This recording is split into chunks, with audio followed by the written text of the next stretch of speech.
Philosophie vient du grec philia qui désigne l'amour ou l'amitié, et sophia qui veut dire sagesse. La philosophie signifie donc étymologiquement l'amour de la sagesse. La sagesse désigne à la fois le savoir et l'art de vivre. La philosophie est donc un savoir sur l'homme et le monde et un art de bien vivre. Ce dernier étant souvent déductible du savoir. Cependant, les philosophes se contredisent entre eux. Ils ne partagent pas tous les mêmes thèses. En effet, ils ne proposent pas tous le même savoir et le même art de vivre. La philosophie comporte différents domaines qui peuvent se recouper. La métaphysique, qui est une interrogation sur le pourquoi de l'être.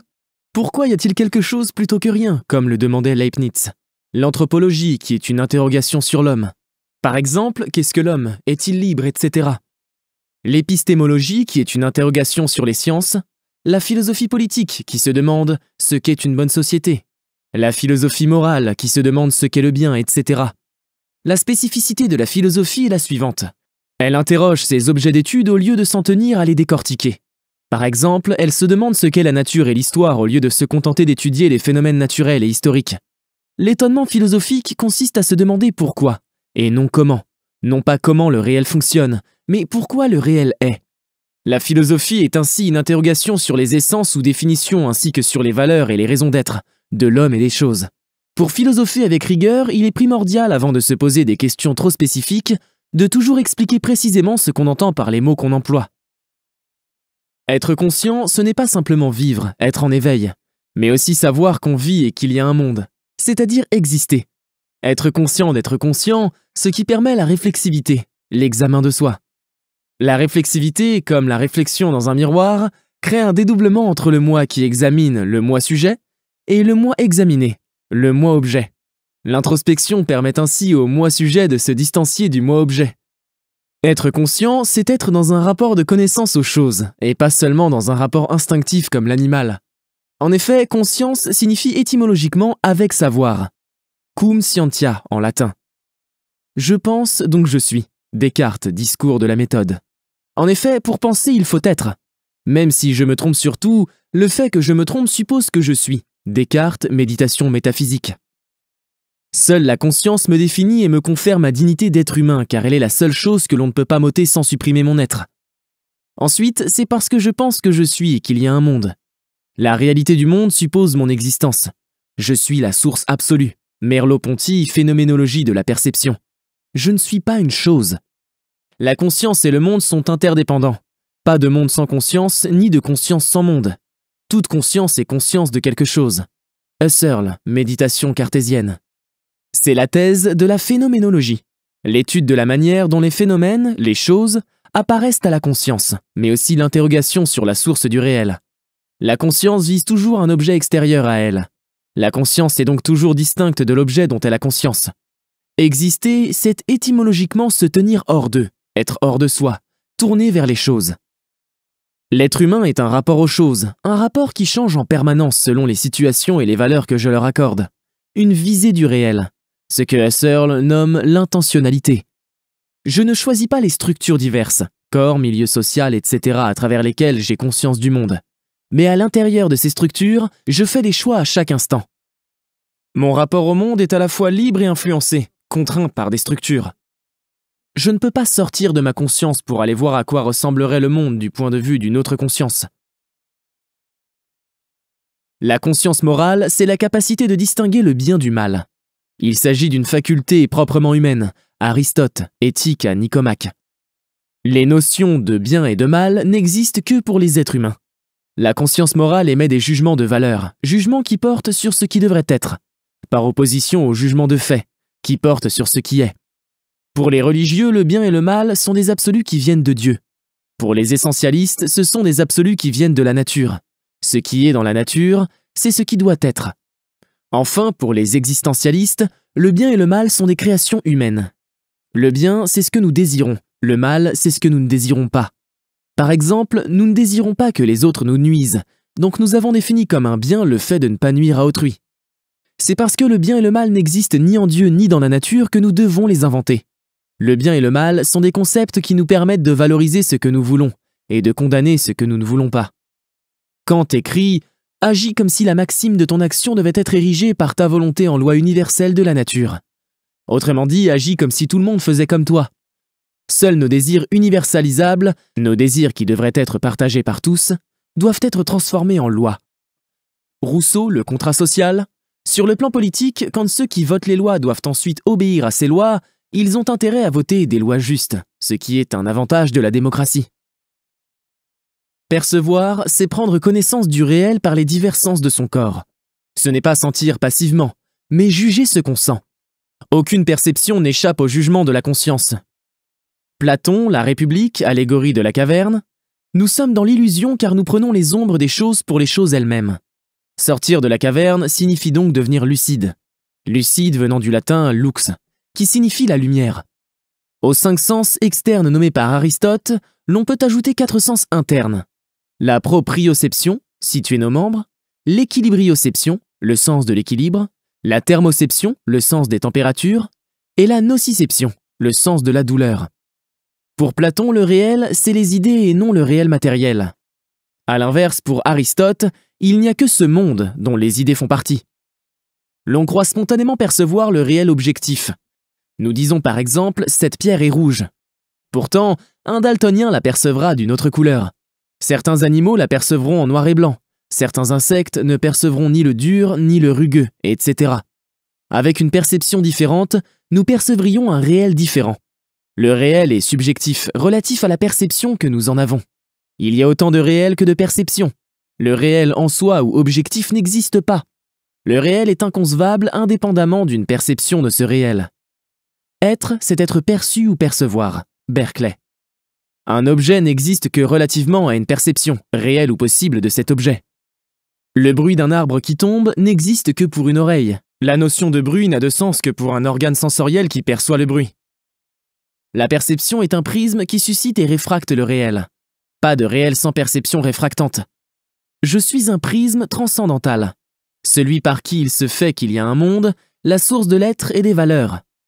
Les prismes empiriques de ma perception, prismes biologiques, psychologiques et sociaux, ne me définissent pas. Inconscient signifie étymologiquement sans avec savoir. Inconscientia. Ce qui pose un problème. On ne peut pas en même temps savoir et ne pas savoir quelque chose. C'est contradictoire. L'inconscient serait une composante de moi-même dont je n'ai pas conscience, qui constituerait la plus grande partie de moi-même et qui dicterait mes actes. L'inconscient serait une partie de moi qui n'est pas moi. Une partie de moi donc, pas quelque chose d'extérieur à moi, mais qui n'est pas moi, donc qui est de l'ordre des choses. C'est un concept réificateur. Il amène à ne plus considérer l'être humain seulement comme un sujet, mais aussi comme un objet, comme un non-moi obscur en tant qu'inconscient, et comme le simple produit de ce non-moi en tant que conscience. Un exemple de théoricien de l'inconscient, Freud. Freud distingue 2 topiques, 2 niveaux du psychisme. Premier topique, les lieux psychiques. Le conscient, ce dont j'ai actuellement conscience, le préconscient, les souvenirs disponibles pour la conscience, et l'inconscient, les souvenirs indisponibles pour la conscience en raison du refoulement, expulsion de ces derniers hors de la conscience, et de la résistance, empêchement de revenir à la conscience. Deuxième topique, les instances de la personnalité. Le ça, les pulsions, le surmoi, la morale héritée de l'éducation, et le moi, le chercheur de compromis entre le ça et le surmoi. L'inconscient est constitué par nos traumas et nos désirs refoulés. Il se manifeste parfois par des lapsus et des actes manqués. Le but de la psychanalyse est de ramener l'inconscient à la conscience afin de devenir plus libre. Freud s'inspire de Schopenhauer et Nietzsche. En effet, le vouloir vivre de Schopenhauer et la volonté de puissance de Nietzsche désignent nos instincts, notre inconscient qui dicterait nos actes. Lorsque nous croyons agir pour des motifs rationnels, en fait, nous agirions à cause de raisons inconscientes, liées à ces instincts. Mais l'inconscient existe-t-il vraiment? Pour Descartes et les phénoménologues comme Sartre, l'être humain n'est que conscience. Toute conscience est conscience de quelque chose, disait Husserl. Il y a la conscience d'un côté et les choses extérieures de l'autre. L'inconscient pour Sartre n'est qu'une conscience de mauvaise foi quand je prétends ne pas savoir ce que je sais. Les prismes biologiques, psychologiques et sociaux de ma perception, ainsi que toutes les choses qui m'influencent et me contraignent, ne font pas partie de moi. Les objets ne me définissent jamais, que je sois conscient ou non de ces objets, et quel que soit l'impact de ces objets sur moi. Le moi n'est pas maître dans sa propre maison, comme l'écrit Freud, mais sa propre maison n'est pas le moi. Autrui, c'est l'alter ego, l'autre moi. Autrui est à la fois semblable et différent de moi. Différent car il est un autre que moi, et semblable car il est un autre moi, un être humain comme moi. Je fais l'expérience de ma conscience, mais non de celle d'autrui. Je suppose l'existence d'autrui par raisonnement, Descartes, et par un sentiment spontané, Husserl. Le monde gravite autour de moi, mais autrui, par son regard, me vole ma position de centre, et fait de moi une chose parmi les choses. Le rapport à l'autre, un combat de centre. Je suis seul, je suis le seul à être moi. Pour moi, l'autre c'est l'autre, mais pour l'autre, l'autre c'est moi. Il n'y a que pour moi que je suis moi. Autrui vit toujours une expérience différente de la mienne. Je ne sais jamais ce qu'autrui ressent. Je n'ai pas accès à sa conscience. Autrui, par son regard, me réifie, me transforme en chose, me considère comme une chose, Sartre. Autrui m'enferme dans une définition. Il me réduit à une représentation qu'il a de moi. Réciproquement, je réifie autrui par mon regard. Or, je ne suis pas ce que je suis, Sartre. J'échappe à toute définition, autrui aussi. Pour ne plus réifier autrui, il faut accepter sa transcendance, le fait qu'il nous échappe, l'impossibilité de le connaître. Pour connaître autrui, il faudrait être à sa place. Mais alors, ce ne serait plus autrui, mais moi. Connaître autrui est donc impossible. Renonçons à notre désir vain de connaître l'autre et de le posséder. Par exemple, l'amour authentique consiste à savoir que l'on croit en l'autre, et non à croire que l'on connaît l'autre. Il s'agit d'un acte de confiance, non de connaissance. Parabole des porcs-épics, Schopenhauer, il faut trouver la bonne distance avec autrui, être ni trop extraverti ni trop introverti, car l'excès d'interaction sociale pique et l'excès d'isolement donne froid. L'égoïsme est indépassable. C'est toujours pour soi-même que l'on fait plaisir à autrui, par exemple par intérêt, pour le plaisir de faire plaisir, ou pour le plaisir de la bonne conscience. Distinguons donc non pas l'égoïsme de l'altruisme, mais l'égoïsme égocentré, tourné vers soi, de l'égoïsme altruiste, tourné vers les autres. Rousseau distingue l'amour de soi, s'aimer soi-même, prendre soin de soi, s'éviter de la souffrance, etc. De l'amour-propre, aimer son image et se comparer aux autres, narcissisme. Pour Kant, être majeur, c'est ne pas se laisser dicter sa vie par autrui. Disposer de sa vie, oser penser par soi-même, et non s'en remettre à des tuteurs qui disposent de notre vie et qui nous disent ce qu'on doit penser. Désir vient du latin desiderium, regret. Desiderare signifie cesser de contempler l'étoile, regretter l'astre éteint. Désirer, ce serait regretter l'absence de quelque chose, manquer de quelque chose. Désir serait synonyme de manque. Le désir exclurait l'ataraxie, l'absence de trouble. Le désir, en un premier sens, c'est le fait de tendre vers quelque chose qu'on aimerait posséder, et donc qu'on ne possède pas. L'on ne pourrait désirer que ce que l'on n'a pas. Mais le désir, en un deuxième sens, c'est la puissance de jouir, André Comte-Sponville. La capacité de jouir. Le désir se distingue ici du manque. L'on peut jouir de ce que l'on a, de ce qu'on est en train de faire. Suis-je malheureux parce que je n'ai pas ce que je désire ou parce que je désire ce que je n'ai pas? Ne plus avoir de désir n'est pas un signe de complétude et d'accomplissement, mais de mal-être. Distinguons les désirs, pulsions, caprices, etc. du désir avec un grand D qui porte sur les horizons qu'on vise. La volonté, quant à elle, consiste à se donner les moyens d'atteindre ces horizons. Obéissons davantage aux causes finales, but que je me fixe, qu'aux causes efficientes, instinct mécanique. Mais il reste difficile de savoir dans quelle mesure mes désirs et mes goûts me sont dictés par mon milieu biologique, psychologique et social. Schopenhauer, l'homme ne peut pas désirer ce qu'il veut. Épicure, dans sa lettre à Ménécée, classe nos désirs en 3 catégories. Les désirs naturels et nécessaires, boire, manger, etc. Les désirs naturels et non nécessaires, sexualité, bonne nourriture, sport, etc. Et les désirs non naturels et non nécessaires, luxe, gloire, pouvoir, etc. Être sage, c'est ne satisfaire que les désirs naturels, les nécessaires et les non nécessaires de manière mesurée. Désirer renoncer au désir est contradictoire, car renoncer au désir, c'est encore désirer, et déconseillé car l'absence de désir conduit à la dépression. Et comme l'écrit Rousseau, il n'est pas possible de concevoir pourquoi celui qui n'aurait ni désir ni crainte se donnerait la peine de raisonner. Exister vient du latin existere, qui signifie se tenir debout hors d'eux. Donc être hors de soi, tourné vers les choses. Exister, c'est donc être jeté au monde à chaque instant, jeté hors de soi. Toute conscience est conscience de quelque chose. La conscience n'a pas d'intérieur. Elle est toujours en relation avec des choses extérieures à elle. La vie, c'est l'ensemble des fonctions qui résistent à la mort. Bichat. C'est une réalité biologique, le corps. C'est le fait de vivre, de satisfaire ses instincts. L'existence, c'est le fait d'être conscient, de savoir qu'on vit. C'est une réalité spirituelle, l'esprit. La solitude, c'est le fait que personne n'est à ma place. Je suis le seul à être moi. Nos parents permettent d'expliquer comment nous sommes venus au monde par le mécanisme biologique de la procréation, mais pas pourquoi. L'être humain et le monde sont contingents. Ils auraient pu ne pas être ou être autrement. Nous avons des buts, mais ces buts n'ont eux-mêmes aucun but ultime. L'utile n'a aucune utilité finale. L'absurde, c'est l'inadéquation entre l'homme qui cherche un sens et le monde qui n'en a pas. Camus, le mythe de Sisyphe. Si l'existence avait un sens prédéfini, nous ne serions pas libres mais soumis à ce sens. Par exemple, dans les religions, nous devons suivre le bon chemin pour ne pas être des impurs. L'existence est absurde, donc nous choisissons le sens que nous lui donnons. L'absurde est ainsi la condition de la liberté. Enfin, la déréliction, c'est le fait d'être jeté dans un monde qu'on n'a pas choisi, sans que notre existence ait été voulue ou désirée. Mes parents ont désiré un enfant, mais l'enfant que je suis aurait pu être quelqu'un d'autre. Personne n'a précisément voulu ou désiré celui ou celle que je suis. Il ne peut pas y avoir de cause du monde, car cela impliquerait que cette cause soit sans cause. L'existence reste donc un fait mystérieux. La finitude, c'est le fait d'avoir une fin, d'être limité dans le temps. L'existence est soumise au temps. Mais sommes-nous mortels parce que temporels ou temporels parce que mortels? L'on ne peut pas définir le temps sans employer des synonymes, durée, évolution, etc. ou des métaphores, écoulement, flot, etc. C'est une notion impalpable, que l'on comprend de l'intérieur, mais que l'on a du mal à se représenter clairement.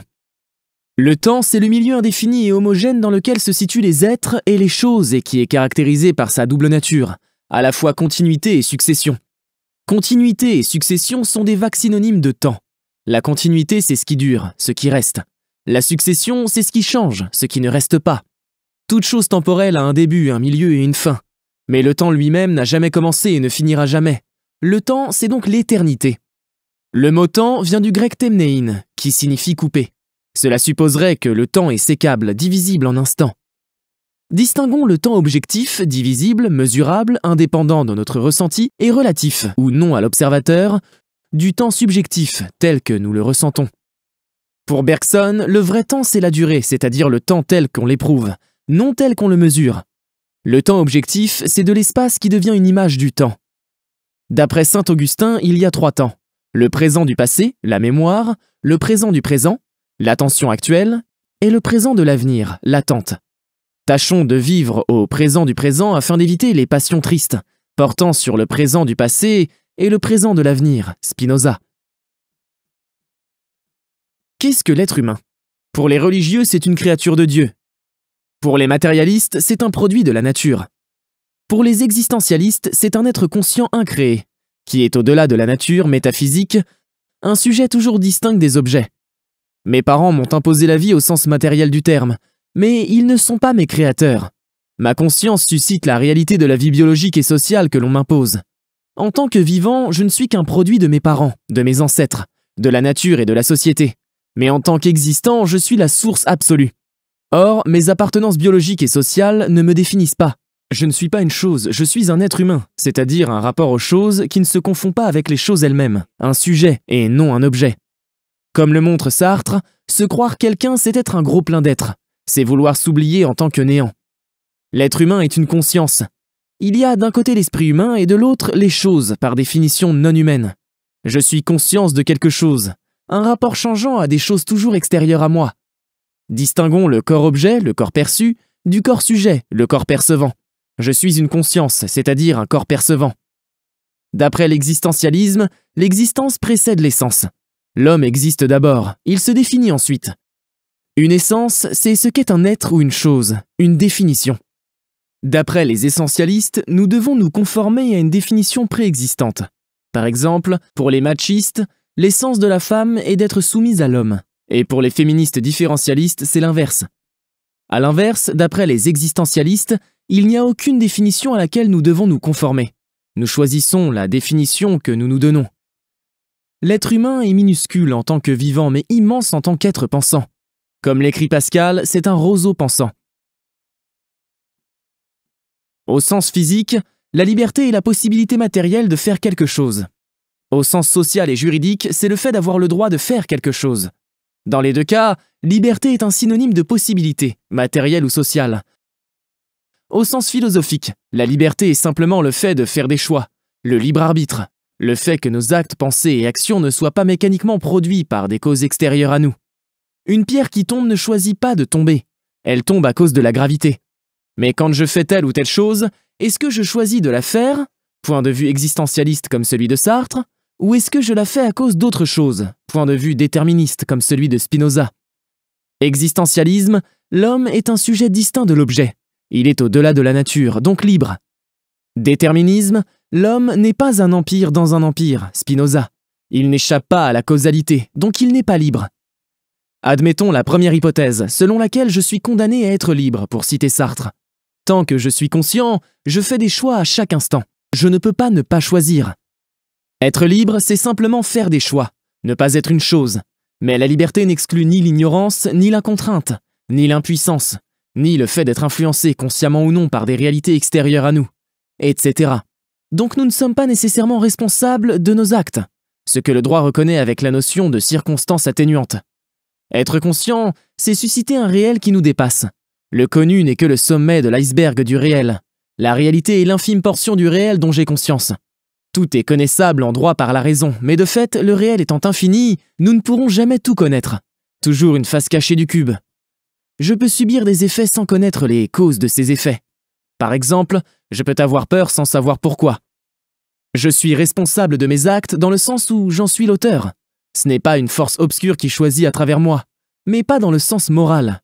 Je ne suis pas forcément coupable ou méritant en raison du poids des influences et des contraintes. Certaines sciences, biologie, sociologie, neurosciences, etc. nous aident à connaître les faits biologiques, psychologiques et sociaux qui nous contraignent, nous influencent et réfractent notre réalité, afin de nous en distancier, voire de les changer par la médecine, le développement personnel, la politique, le militantisme, etc. Mais pouvoir choisir de s'adonner à la science et à l'action pour devenir plus libéré, moins influencé et moins contraint, suppose que nous sommes libres. Si nous n'étions pas libres, par définition, nous ne pourrions pas choisir quoi que ce soit. Je suis libre tout en étant contraint et influencé par le réel. Ni déterminisme, ni existentialisme, mais compatibilisme. C'est parce que nous sommes libres que nous pouvons essayer d'augmenter notre savoir, de devenir plus puissants et de nous libérer des influences et des contraintes qui pèsent sur nous.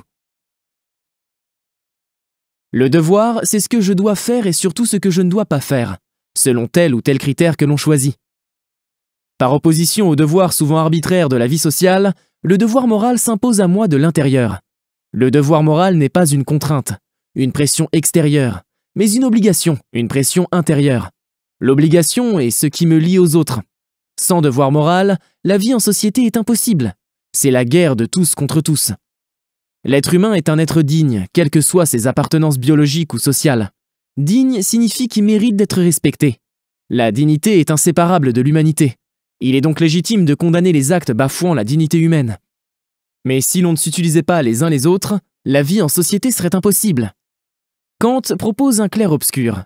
Ne jamais traiter l'être humain seulement comme un moyen, mais toujours aussi comme une fin. S'utiliser les uns les autres, mais le moins possible et le plus respectueusement possible. Réduire le plus possible les contraintes qui s'imposent à l'être humain est le meilleur moyen de l'instrumentaliser le moins possible. Réduire la pénibilité du travail, permettre l'euthanasie et le suicide assisté pour ne plus être contraint à vivre, François Galichet. Ne pas imposer une vie laborieuse et ou prédéfinie aux enfants que l'on met au monde, Théophile de Giraud. Envisager un revenu universel pour ne plus être contraint à travailler. Faire moins d'enfants pour enrayer la surpopulation. Redistribuer la nourriture non vendue au lieu de la jeter. Mettre en place une société inclusive afin de ne pas contraindre les inadaptés à choisir entre l'adaptation forcée et l'exclusion, etc. Tendre le plus possible vers la vraie liberté, au sens de possibilités matérielles et sociales, celle qui se déploie sans nuire à autrui. Non la liberté de certains aux dépens de celle des autres, mais la liberté de tous.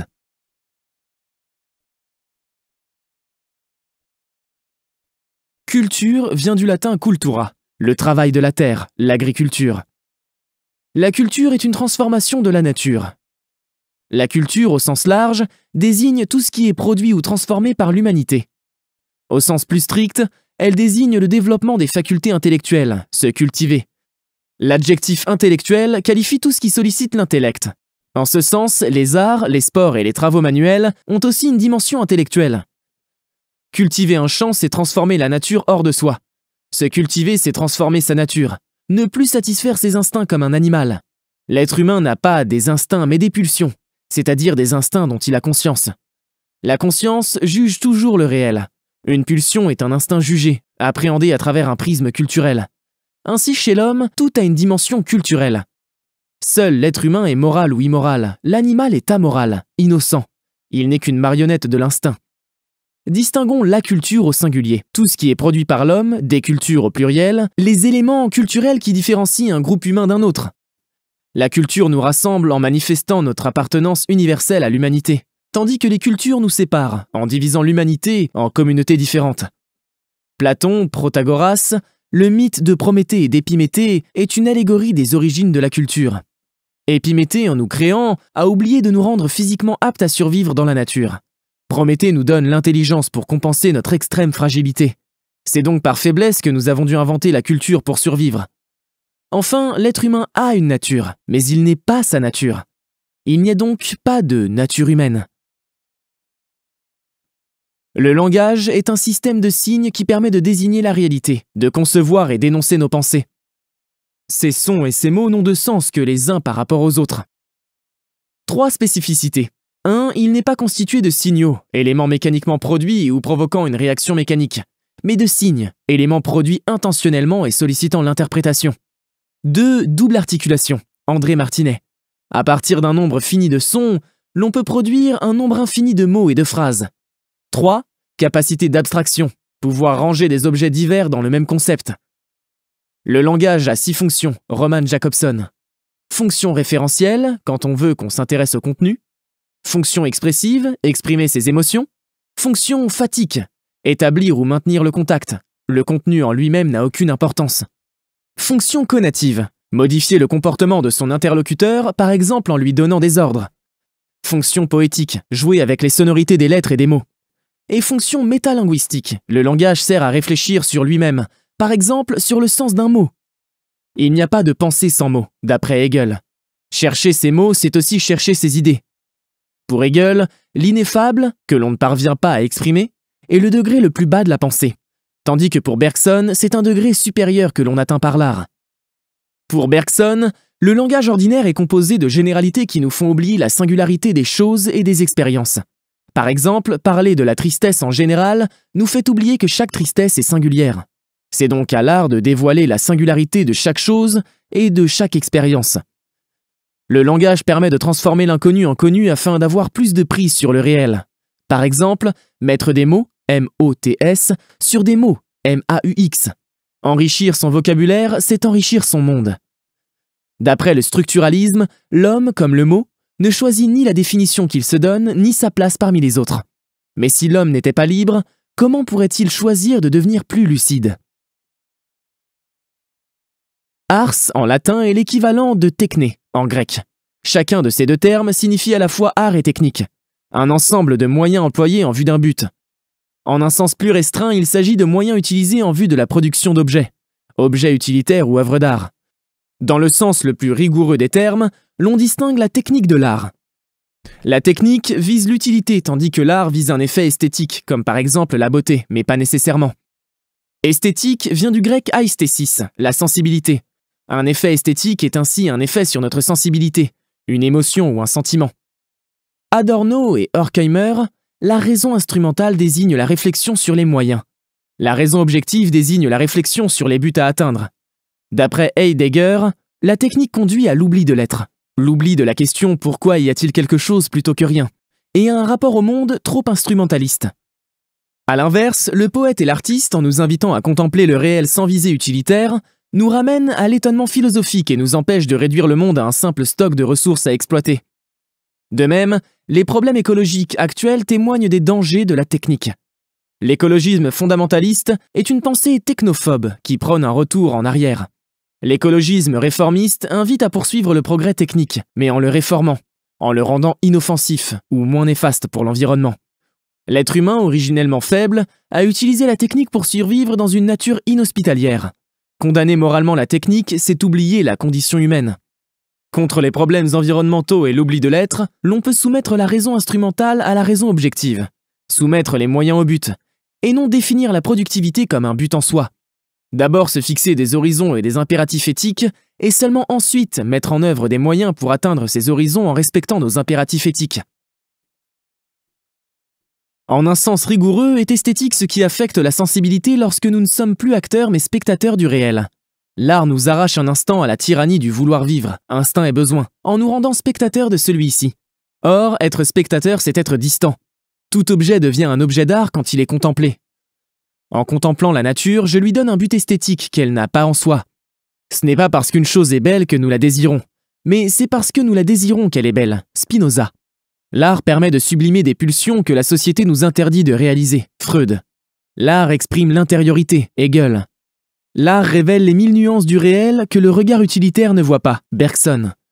Par exemple, les 1000 différences entre les arbres existants que le regard utilitaire ne voit pas, car il se contente de ranger tous les arbres existants dans le même tiroir du concept d'arbre. Le beau, au sens strict, désigne ce qui est ordonné, harmonieusement proportionné, et renvoie donc à l'idée que le monde est un ordre.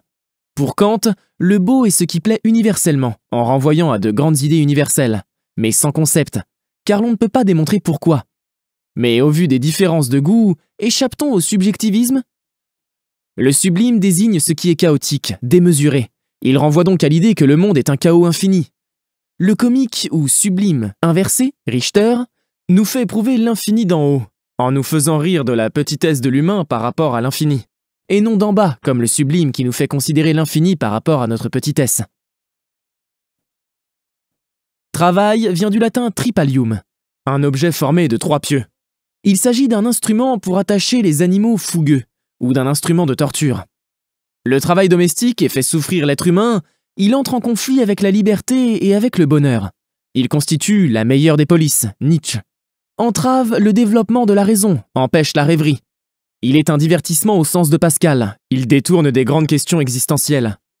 Le travail n'est toujours qu'un moyen et non une fin en soi, André Comte-Sponville.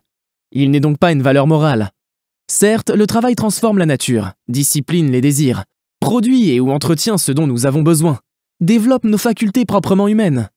D'après Hegel, l'esclave conquiert sa liberté en travaillant pour le maître qui devient dépendant de l'esclave, ce que l'on nomme la dialectique du maître et de l'esclave. Le travail contraint à renoncer à des pulsions, mais permet de sublimer celles-ci, de les satisfaire par des voies détournées, Freud. Le travail permet aussi de mesurer le pouvoir de notre esprit sur les choses. À partir d'une idée de notre esprit, l'on change le réel. L'esprit s'objective dans la matière, Hegel. Nos idées s'incarnent dans les choses, l'on peut reconnaître l'activité de notre esprit dans la matière. Contre Platon qui considère le mépris des choses matérielles comme une marque de la supériorité du philosophe, Marx objecte que seul le riche a le privilège de se soustraire aux tâches domestiques et aux basses besognes, car il peut interposer un esclave entre lui et le monde. Dans notre monde, la connaissance est un luxe, tandis que l'action ne saurait souffrir de délai. De même, le travail nous libère de l'assujettissement à la nature, mais nous assujettit à la société. Distinguons la scolée, le loisir, le travail choisi et humanisant, de l'ananké, la nécessité, le travail contraint et dégradant. Tendons donc vers moins d'ananké et plus de scolée. Tout être humain mérite de vivre dignement, qu'il travaille ou non. L'aliénation, du latin alienus, autre, c'est ne plus disposer de sa vie, Marx.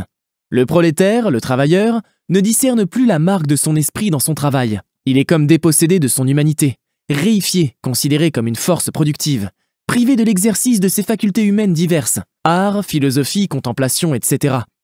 Le capitaliste s'enrichit par la plus-value. La différence entre le prix des biens produits et celui des salaires, c'est l'exploitation. S'enrichir par le travail de travailleurs sous-payés. Répartissons mieux les richesses pour mettre fin à la misère et au travail forcé. Religion vient du latin religio. Scrupule, délicatesse, conscience morale. L'on veut bien agir par crainte de Dieu et non seulement pour le bien lui-même. Religare, lier, relier. La religion relie les croyants à Dieu. Reléguer, recueillir ou relire. Recueillir le sens de la vie qui nous préexisterait. Et relire les textes sacrés ou le monde lui-même pour en saisir le sens. La religion est le rapport de l'homme au divin ou à une réalité supérieure. Elle prend une dimension sociale en s'incarnant dans des institutions, des dogmes, vérités révélées qu'on accepte sans comprendre, des croyances, des pratiques rituelles et des devoirs moraux. Être religieux, c'est croire en notre lien au divin. Par exemple, Épicure croit en des dieux indifférents à nous. Il n'est donc pas religieux. Polythéisme, plusieurs dieux. Monothéisme, un seul dieu. Panthéisme, du grec pan, le tout, le monde est Dieu. stoïcien ou Spinoza. Le Dieu des panthéistes peut être moral ou amoral. Pour André Gide, Dieu désigne le réel considéré dans sa dimension esthétique, sensuelle et perpétuellement nouvelle. Déisme, un rapport à Dieu uniquement personnel. Agnosticisme, impossibilité de savoir si Dieu existe ou non. Athéisme, a privatif plus théos, Dieu, pas de Dieu. Théodicée, Dieu est juste en dépit des apparences. Approche rationaliste, vouloir comprendre Dieu. Approche irrationaliste, les voies du Seigneur sont impénétrables. La Bible, Pascal et Kant, l'on ne peut que croire. Objection, tout est connaissable en droit par la raison. Réfutation morale, le mal dans le monde invalide l'hypothèse d'un Dieu à la fois bon et tout-puissant. Il faut que nous naissions coupables, sinon Dieu serait injuste. Blaise Pascal. Dire que Dieu existe justifie le mal, ce qui est immoral. Réfutation métaphysique, ce n'est pas Dieu mais la conscience qui suscite la réalité du monde. Toute chose suppose toujours une conscience qui pense cette chose. La réalité du monde suppose ma conscience. Au sens large, l'histoire désigne l'ensemble de tous les événements passés, présents et futurs. Au sens restreint, c'est le passé humain et la connaissance de ce passé. L'histoire est le lieu des actes. L'on distingue le passé, l'histoire réelle, de la connaissance du passé, l'histoire comme discipline. Histoire vient du grec historia, enquête. L'historien étudie des traces du passé afin de découvrir ce qui a été. Hérodote, le père de l'histoire selon Cicéron, a écrit les histoires ou l'enquête. Histoire traditionnelle centrée sur les supposés grands hommes et grands événements célébrés par le registre épique. L'histoire traditionnelle est ethnocentrée, centrée sur notre peuple occidental. Histoire globale, se placer d'un point de vue mondial, prendre en compte tous les peuples pour étudier l'histoire. Histoire d'en bas, s'intéresser aux peuples dans leur vie quotidienne, car tout le monde est acteur de l'histoire. Contre l'émotionnel épique et l'embellissement de l'horreur, l'histoire moderne prône un souci d'objectivité et l'humain d'abord. Les tyrans n'ont que le pouvoir que les peuples leur accordent. La Boétie, discours de la servitude volontaire. C'est la société qui doit être au service des hommes, et non les hommes qui doivent être au service de la société. Brecht. Contre Hegel qui prétend que l'histoire a un sens en elle-même et Schopenhauer qui affirme qu'elle n'en a pas, nous pouvons répondre que l'histoire n'a que le sens que nous lui donnons. Notre histoire n'est pas notre code, Rabot Saint-Étienne. Ce qui doit être, en droit, n'est pas déductible de ce qui a été, en fait. L'histoire n'est jamais un argument valable pour justifier telle ou telle société. Dire que X existe depuis la nuit des temps ne légitime pas X.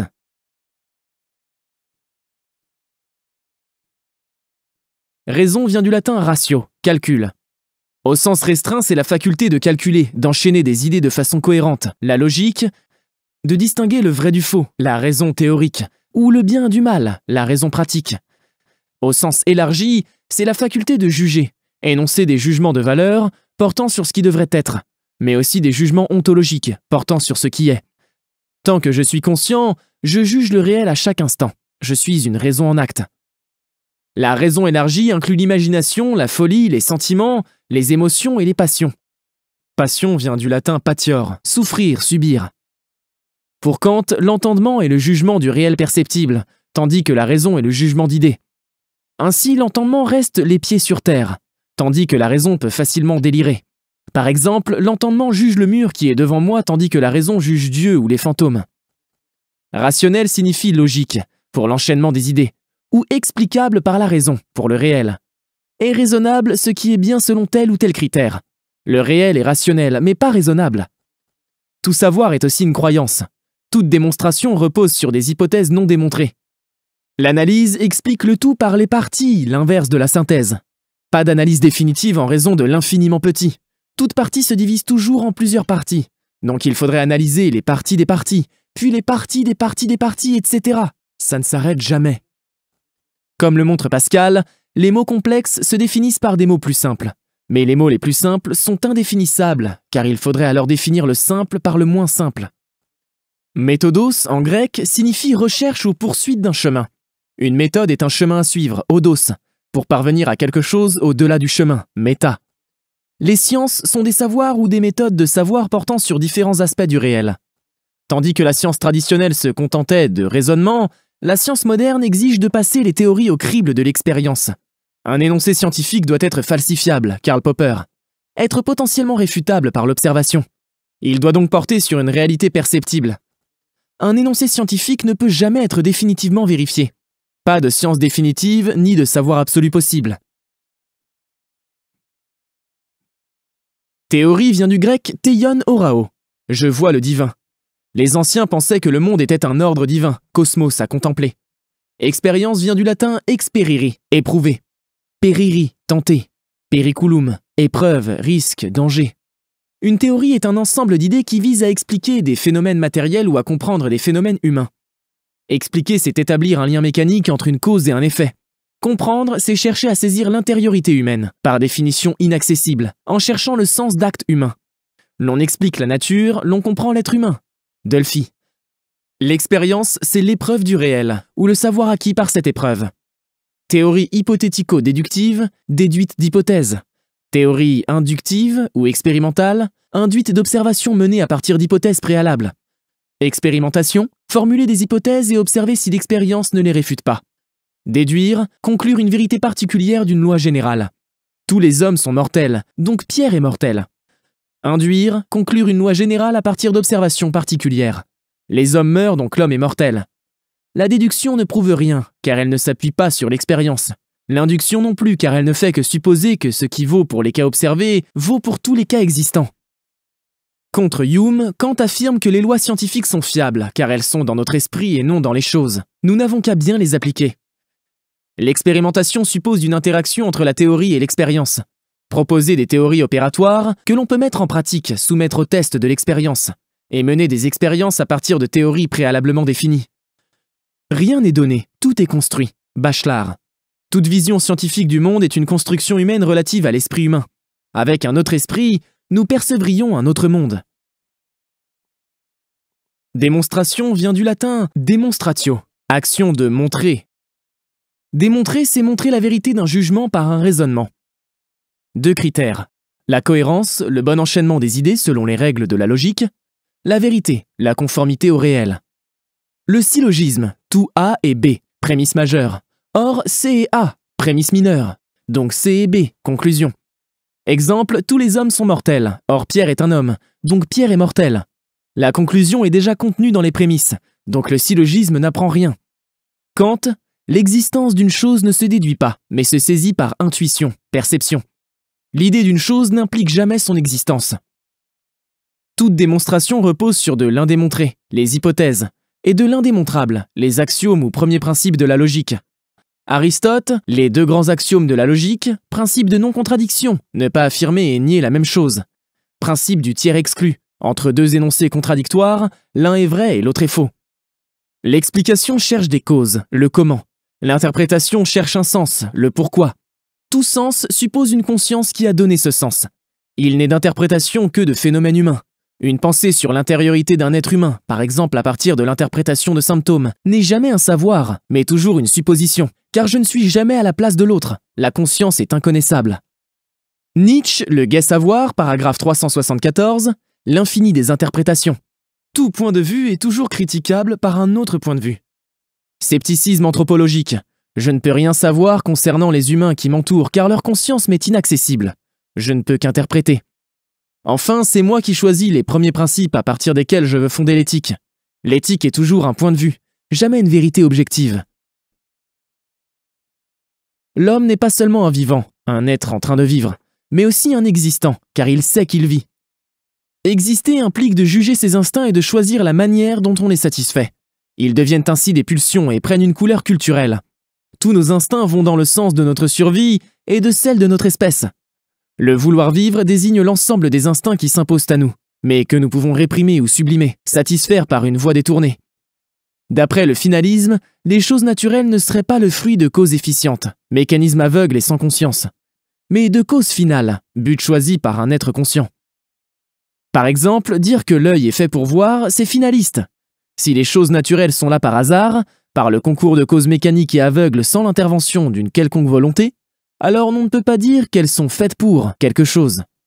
Lucrèce, ce n'est pas la fonction qui crée l'organe, mais l'organe qui crée la fonction.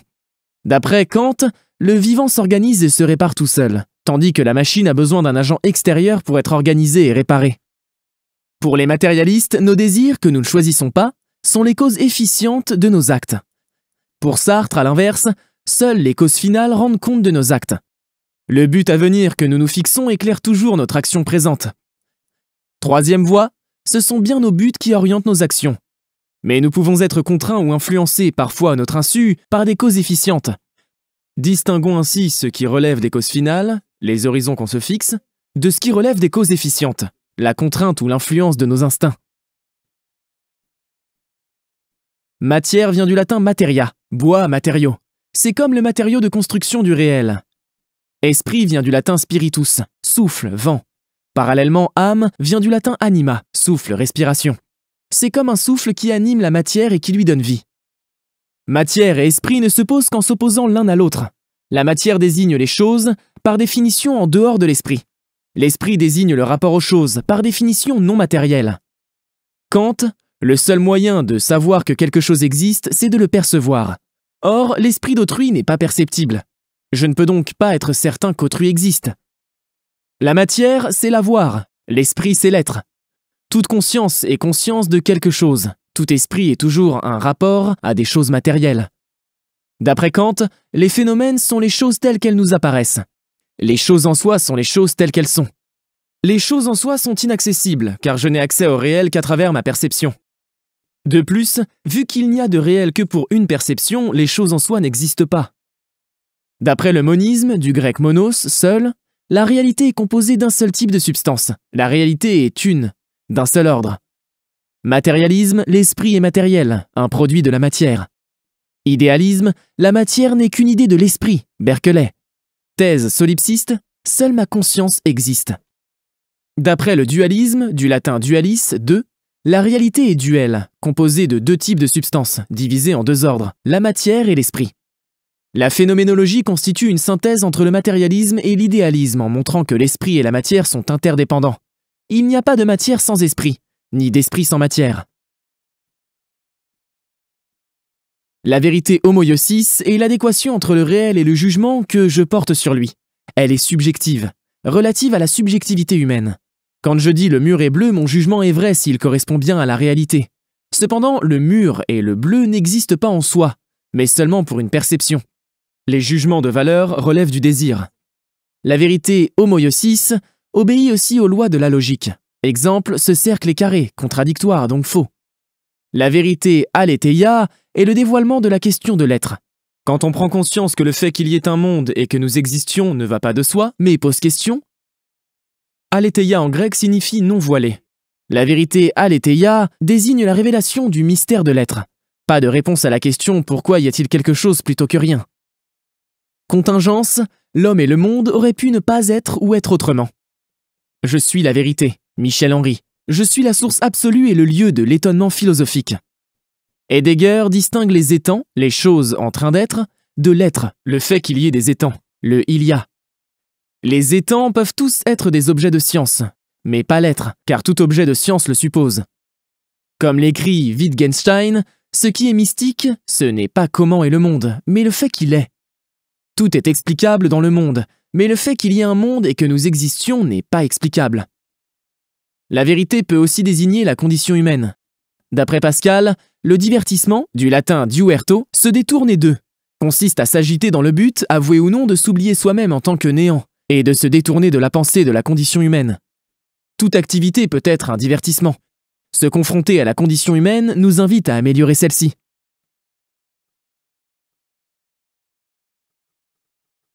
L'État désigne le pouvoir politique auquel est soumis un ensemble d'êtres humains vivant sur un territoire donné. Du grec polis, la cité, et techné, art technique, la politique est l'art d'organiser la société. Du grec démos, kratos, la démocratie est un régime politique dans lequel le pouvoir, kratos, appartient au peuple, démos. Du latin res, la chose, et publica, public. Une république est un ensemble de citoyens de participants à la politique. Par opposition à la dictature, terreur temporaire, et au totalitarisme, terreur permanente. La démocratie implique la séparation des pouvoirs, législatif, exécutif et judiciaire. Société vient du latin socius, compagnon, associé, allié. Vivre en société devrait donc consister à vivre en associé. La société désigne les êtres humains qui vivent ensemble, de façon organisée, par opposition à l'état de nature, avec ou sans état. Du grec oikos, la maison, et nomos, la loi. L'économie est l'art d'organiser la maison, à l'échelle individuelle ou collective. L'art de survivre. et plus précisément la sphère des échanges. D'après Hobbes, l'état de nature, c'est la guerre de tous contre tous, car les hommes sont mauvais par nature et sans libre arbitre. Pour que l'ordre règne, les hommes se soumettent à un pouvoir absolu, le Léviathan. A l'inverse, pour Rousseau, les hommes sont bons par nature et dotés de libre arbitre. Ils doivent être les auteurs des lois. L'État doit exprimer la volonté générale, l'obéissance à la loi qu'on s'est prescrite et liberté, le contrat social.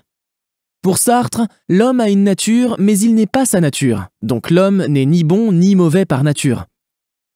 Pour un libéral, l'État ne doit qu'assurer l'ordre, État gendarme. Pour un interventionniste, il doit aussi redistribuer les richesses, intervenir dans l'économie, État-providence. Les libéraux souscrivent à la théorie de la main invisible, Adam Smith. Ce serait en cherchant à s'enrichir égoïstement que les gens apporteraient à la société. Il faudrait donc que l'État les laisse s'enrichir sans intervenir. D'après Marx, le libéralisme, c'est le renard libre dans le poulailler libre, car le respect de la dignité des pauvres n'est pas assuré. L'idéologie au sens de Marx est une pensée apparemment objective, mais qui défend en fait les intérêts d'une classe sociale. L'harmonie apparente n'est souvent qu'un rapport de force déguisé. Dans son texte intitulé « Qu'est-ce que la propriété ?», Proudhon montre que le salaire du travailleur ne dépasse guère sa consommation, tandis que sa production assure l'indépendance aux capitalistes. Distinguons le libéralisme économique, qui condamne l'interventionnisme au nom de la main invisible, du libéralisme politique, qui limite le pouvoir de l'État pour préserver les droits de l'homme. Justice vient du latin ius, le droit. Droit vient du latin directus, en ligne droite. Au sens scientifique, une loi est un lien physique nécessaire entre une cause et un effet. Au sens juridique, une loi est un écrit qui contraint, interdit ou autorise des citoyens d'un État à commettre tel ou tel acte. Les lois physiques s'imposent à nous, les lois juridiques se décident. En droit signifie ce qui devrait être, en fait signifie ce qui est. Le droit désigne l'ensemble des lois qui limitent et garantissent ce qu'un individu peut faire sans encourir de sanctions, et sans que quiconque puisse l'en empêcher sans en encourir. Si j'ai des devoirs envers les autres, c'est parce que les autres ont des droits, et inversement. Le droit naturel, c'est le droit tel qu'il devrait être. Le droit positif, c'est le droit tel qu'il est. Au sens matériel, la justice peut désigner toutes les institutions qui veillent au respect de la loi ou seulement les institutions judiciaires. Au sens moral, c'est un principe moral exigeant l'équité et la conformité au droit. L'équité consiste à attribuer à chacun ce qui lui est dû selon ses besoins et son mérite. Mais il est toujours difficile, voire impossible, de distinguer ce qui relève du mérite ou du démérite, de ce qui relève de la chance ou de la malchance, génétique, éducation, etc. Voir notamment la théorie de l'évolution de Darwin et la notion de capital économique, social et culturel chez Bourdieu. La loi du talion, du latin talis, tel, pareil, repose sur la formule biblique œil pour œil, dent pour dent. L'offenseur doit subir le même mal que sa victime. Le code Hammurabi, dans l'Antiquité, défend cette loi. D'après Hegel, il s'agit d'une vengeance déguisée. La justice, contrairement à la vengeance, suppose l'intervention d'un tiers détaché émotionnellement, le juge. On ne peut à la fois être juge et partie. La justice implique l'exigence d'un rapport de proportion entre le crime et la peine. Distinguons 3 types de justice. D'après Aristote, la justice distributive, distribution des biens et des services, la justice commutative, fixer la valeur des biens, et la justice corrective, réparation des préjudices. Justice commutative et corrective, égalité arithmétique, la même chose pour tous. Justice distributive, égalité géométrique, à chacun selon ses besoins et son mérite. Pour rester juste, une société doit être intolérante à l'intolérance. Karl Popper. Le bonheur. Impossible de le définir sans utiliser de vagues synonymes. Il s'agit d'une réalité intérieure, donc non décorticable. Heur signifie bonne fortune, chance. La fortune désigne le réel considéré en tant que distributeur de biens et de maux aux humains. Les sens courants de bonheur sont chance, réussite, succès ou réalité qui rend heureux. Du latin bonum, favorable, augurium, présage, le bonheur serait donc une promesse de chance. Un sentiment est un état de conscience durable impliquant des pensées durables. Une émotion, c'est un état de conscience éphémère, souvent influencé par les circonstances et impliquant souvent des pensées éphémères. Le bonheur peut être ainsi défini comme un sentiment de satisfaction globale. En un sens plus large, c'est un sentiment plaisant ou une émotion plaisante. Le bonheur est toujours notre but ultime. On le recherche pour lui-même, Aristote. L'existentialisme culpabilise les malheureux. Il ne tiendrait qu'à eux d'être heureux. Le déterminisme les décourage. Ils ne peuvent pas être heureux, car le bonheur n'est que l'effet de causes matérielles. Affirmons que les malheureux sont victimes des violences du réel, mais qu'ils peuvent choisir d'être heureux en dépit du réel, même si cela requiert de choisir la folie. Le bonheur philosophique consiste à s'émerveiller de la contingence. Être heureux parce qu'il y a quelque chose plutôt que rien, se réjouir du simple fait d'exister. Je suis, j'existe. Descartes. Vivre dans l'attention actuelle à ce qui est au présent du présent permet d'éviter les passions tristes, portant sur le présent du passé et le présent de l'avenir. Regrets, remords, nostalgie, crainte, espoir, etc. Distinguer ce qui dépend de nous de ce qui n'en dépend pas, et se focaliser sur ce qui en dépend, comme nous y invitent les stoïciens. Se rappeler avec Épicure que la mort ne nous fera jamais souffrir, car tant que nous existons, la mort n'est pas, et quand la mort existe, nous ne sommes plus, l'être aménacé. L'on ne rencontrera donc jamais la mort. Les stoïciens nous invitent à conformer nos désirs à l'ordre du monde, ordre divin d'après eux. D'après eux, à défaut de pouvoir changer les choses, il faut savoir changer notre regard sur les choses. Cependant, l'on peut objecter que quand le réel est injuste, changer notre regard ne suffit pas. Il faut changer les choses. Se rappeler avec Aristote que la vertu est le juste milieu entre deux vices, et qu'entre deux maux, il faut choisir le moindre. La science dissipe la crainte des dieux en nous montrant que tout est explicable, Lucrèce. Nos actes n'ont pas d'utilité absolue finale, mais ils peuvent avoir une utilité relative au présent. Tout est provisoire, donc le provisoire est tout. Pratiquer parfois l'époquée des sceptiques, la suspension du jugement. Parfois renoncer à la certitude libère de l'inquiétude, mais ne pas renoncer à ses exigences éthiques pour autant. D'après Schopenhauer, pour échapper à une vie qui ne serait qu'un pendule oscillant entre la souffrance et l'ennui, il faut se distancier du vouloir vivre, instinct et besoin, par l'art, l'éthique et la philosophie. Le bonheur est subjectif, propre à chacun. Autrui et l'État n'ont donc pas la légitimité de m'imposer telle ou telle vie au nom de mon bonheur. D'après Kant, le bonheur est un idéal indéterminé. L'on ne sait pas ce qui rend vraiment heureux. La quête du bonheur peut donc nous conduire à des impasses. D'après Nietzsche, en définissant le bonheur comme un idéal, l'on ne sera jamais heureux, car idéal s'oppose à réel. Il faut apprendre à aimer la vie telle qu'elle est, y compris nos combats pour la changer. Enfin, le bonheur culpabilise les malheureux s'il devient une norme. Contre une tyrannie du bonheur au service d'une exigence de productivité permanente et d'un déni des grandes questions existentielles, rappelons donc qu'être heureux n'est pas un devoir moral.